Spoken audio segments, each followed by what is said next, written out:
I'm actually very excited to announce this next keynote. Our next speaker, he's a very, very remarkable man.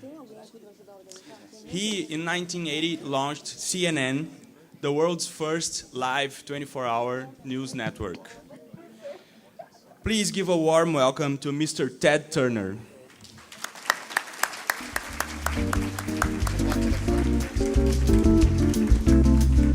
To interview him, we have Mark Goldberg, the editor of UN Dispatch, Don's Digest, and he was actually elected the top 100 Twitterati by Forbes Foreign Policy magazine.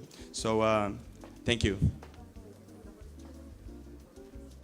Great. Well, thank you, everyone, and thank you, Mr. Turner, for being here. Call me Ted. Ted, that was the name of your book, was it not?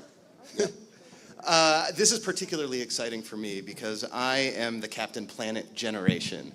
I believe if you were born between, say, 1978 and 1986, you are the Captain Planet generation, no matter where you are in the world. I disagree with that. Okay. Because I was born in 1938, and I came up with the idea. So how did you come up with the idea? Well, I was in the television business, and when I bought the station, it was running a lot of children's programs like the Flintstones and the Jetsons and Yogi Bear and Scooby-Doo. But I looked at all the television programs, and there were no environmental television programs for children. And I thought, boy, the environment was becoming a really important issue, and it was the time you're talking about now, fast forward 30 years. And there still was no children's animated program. So we started, I and a woman named Barbara Pyle, who's here, started working on the outline for a program, and then we liked what we saw. We kept working on it. It was kids from all over the world working together to save the environment, and so we went forward with it. And it still is on TV to this day, is my understanding.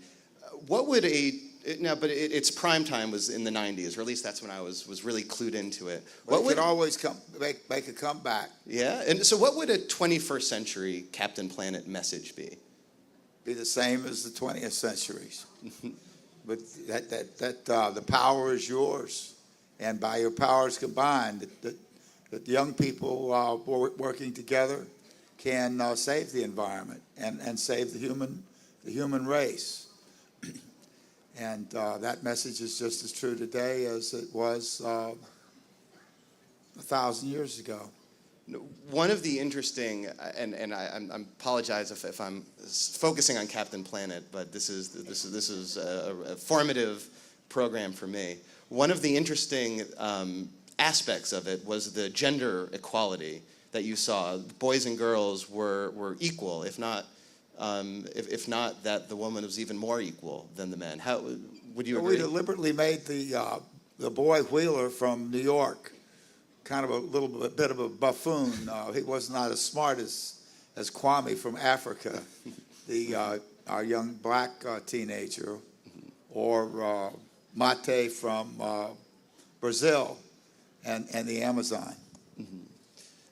I wanted to, so this is a global conversation we're having, and people from around the world are following on Twitter and on various social media outlets. And we have a question for you from a Twitter user in Vancouver who wants to know, how can we maintain media attention on sustainability issues after they have lost initial popularity? Well, first of all, we've got to keep them from losing initial popularity, because if we lose popularity, we lose. We have to keep the issues in front of people, and we have to do it by working towards doing that. Perhaps some demonstrations will be in order, peaceful demonstrations, and always writing letters and to television networks telling them how important it is to cover these subjects, and just don't let it slip from the global consciousness.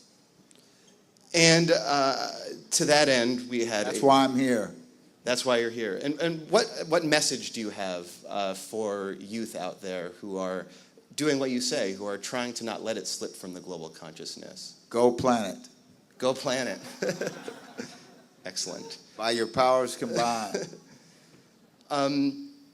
A second question we had is from a user named Rishi _, who's from Cape Town, South Africa. And she wants to know, what's it going to take to ensure women and young people's rights are central to sustainable development? Well, one of the most important things we need to do, half the women in the world, approximately, right now, do not have totally equal rights with men.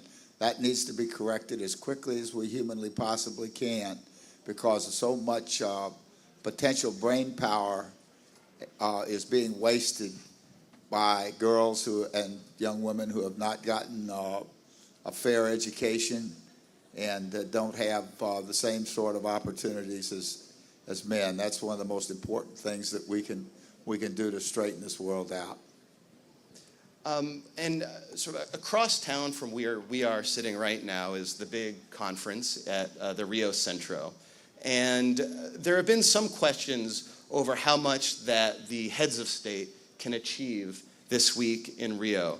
I wanted to ask you, is the UN still relevant, and how and why?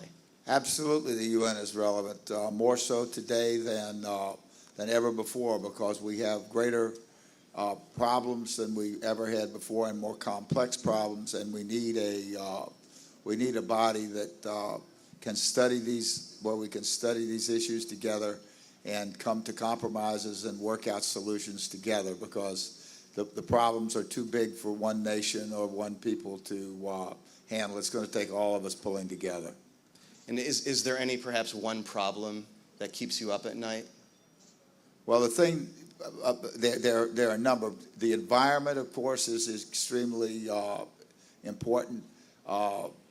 Getting a sustainable population program where we don't overpopulate the world, which we already have done, but we don't have to make it any worse than it already is. And of course, my number one issue, because it can end the world in an afternoon, is to get rid of nuclear weapons before something goes wrong.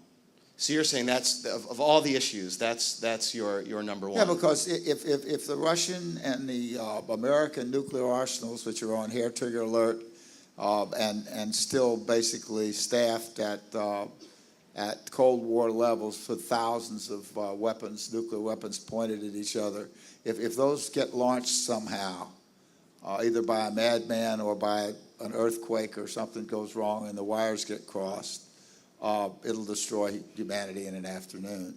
At least with global climate change and our environmental problems, we've got 20 years.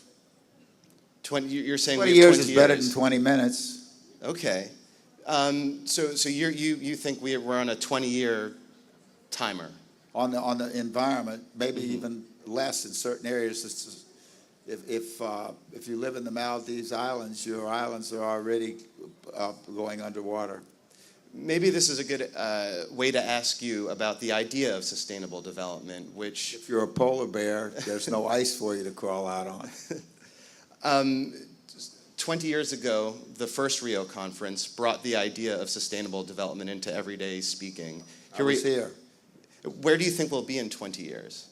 Or how will, I should ask you maybe this, how will the concept of sustainable development change in 20 years? Well, I hope it continues to gain importance at a very rapid rate, and that we make the necessary changes to save our environment, because if we destroy our environment, we destroy ourselves. I want to ask you about philanthropy, which has an important role to play in this whole dialogue that we're having today. You famously gave $1 billion to support the UN through the UN Foundation. Why was that an important investment for you? Gave away another $500 million too to different environmental causes, primarily. What good's your money if you're dead? Why don't you think more people are as philanthropic as you? That's a good question. Good answer. if the nuclear weapons go off, your money won't be worth a peso. So how do you see the philanthropy as increasing, as decreasing? It's unquestionably increasing. Now, even in the midst of this global economic crisis that we seem to be experiencing, or that some people seem to be experiencing. Well, the circles I travel in, the people are giving more money away. And I guess, why do you think that is? And They're realizing that money can't buy happiness, and that by using it to deal with the real important problems that we have, they're accomplishing more than if they just spent it on a big yacht for themselves. okay, rather support the environment than purchasing an environment-polluting yacht, I suppose. I wanted to again ask you, so as we're speaking, world leaders are meeting in Mexico for the G20. The global economic crisis is the backdrop of pretty much everything happening now.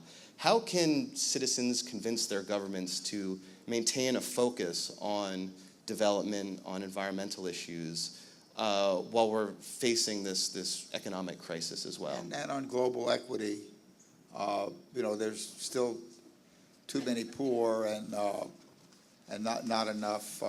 It's not as much philanthropy as there should be. The only way to keep in front of people is keep talking about it. That's why we're having this meeting here. That's why I'm here.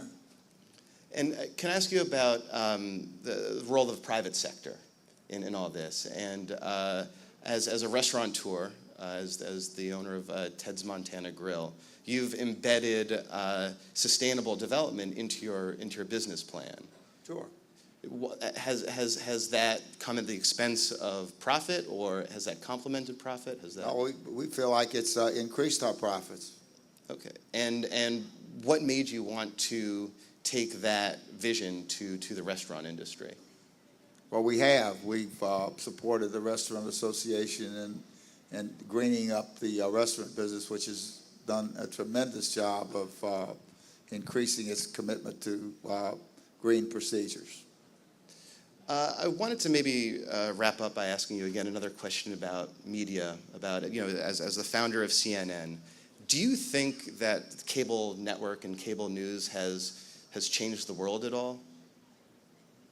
Well, anytime you get information, it changes things, to some degree. So yes, I definitely think it's changed the world. It's brought more information into more places than ever was available before. Great. Maybe one last question on Captain Planet. So looking forward, we may see sometime in the future sort of new ideas of sustainable development, new Captain Planet for the 21st century. What, particularly to young people today, what message would you have about sort of what that concept should be? How would you create a Captain Planet for the 21st century? By your powers combined. I am Captain Planet. Thank you so much, sir.